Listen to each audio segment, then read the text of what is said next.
दतिया के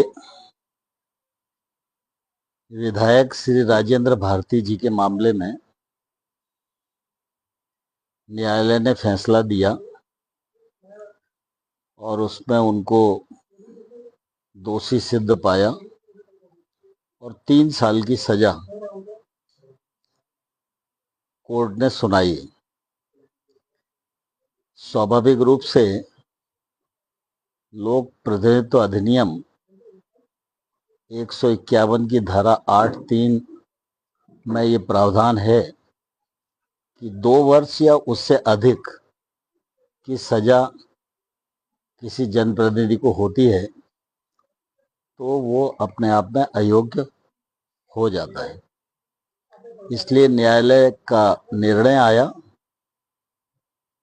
तो हमको सूचना मिली और साथ ही साथ एक नागरिक ने भी कोर्ट के निर्णय का हवाला देते हुए उसका पालन किया जाए, ये भी विधानसभा में आग्रह किया। उसके बाद हम सब लोगों ने अपने वकीलों से मशवरा किया और एडवोकेट जनरल से भी राय ली और उस राय के मुताबिक जो कानून में प्रावधान था उसके हिसाब से निर्णय किया गया। कोर्ट के निर्णय के परिप्रेक्ष्य में श्री राजेंद्र भारती जी की जो सदस्यता थी वो अयोग्य घोषित हो गई है। उसकी सूचना चुनाव आयोग और संबंधित जो पक्ष हैं सरकारी, उन सबको वो सूचना कल रात्रि में दे दी गई है। इससे पूर्व भी ऐसे उदाहरण हम लोगों के सामने हैं।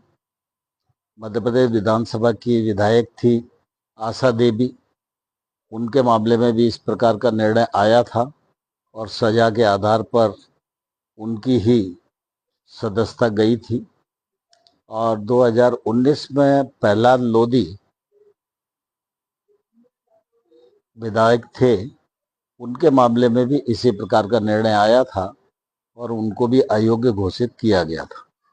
तो मैं समझता हूं कि जो कार्यवाही विधानसभा में हुई है वो विधि अनुसार है और उस मामले में विधानसभा को जो करनी काम था वो विधानसभा ने पूर्ण किया है। सामान्य तौर पर मैं किसी आरोप प्रत्यारोप का जवाब नहीं देना चाहता। विधानसभा और विधानसभा अध्यक्ष ये सामान्य तौर पर अलग प्रकार के पद हैं। इनमें दलगत भावना से ऊपर उठकर ही सारा काम किया जाता है। मैं इतने दिन से अध्यक्ष हूँ, सभी पक्षों के लोगों से आप बात कर सकते हैं। मेरी कोशिश रहती है कि जो विधि अनुसार है, नियम प्रक्रिया के अनुसार है, वही काम किया जाए। जवाब देने के लिए तो बहुत सारे लोग हैं, वो आरोप प्रत्यारोप करते रहेंगे, लेकिन मुझे उसमें कोई टिप्पणी नहीं करना है।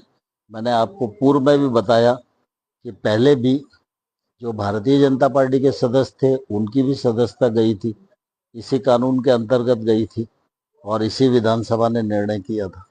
वो कोई मिस्टर गौतम है, वो एकदम नाम मुझे ध्यान नहीं है, लेकिन उनका पत्र आया था और उन्होंने कोर्ट के सभी केसेस का हवाला देकर, वो स्वाभाविक रूप से किसी भी नागरिक का अधिकार है समय पर वो दे।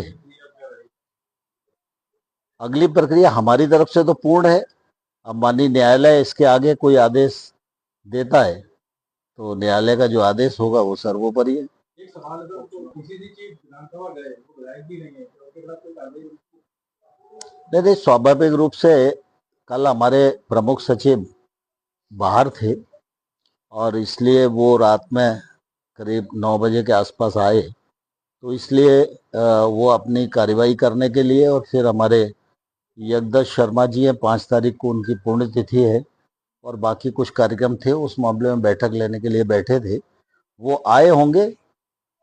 तो स्वाभाविक रूप से विधानसभा तो सबकी है, देखिए, मैंने पहले ही कहा कि जो कुछ निर्णय हुआ है वो माननीय न्यायालय के निर्देशा के अनुसार हुआ है और माननीय न्यायालय का आदेश सभी संस्थाओं के लिए सर्वोपरि होता है। आगे कोई आदेश आएगा तो उस पर कानूनी मशवरा करके आगे बढ़ेंगे।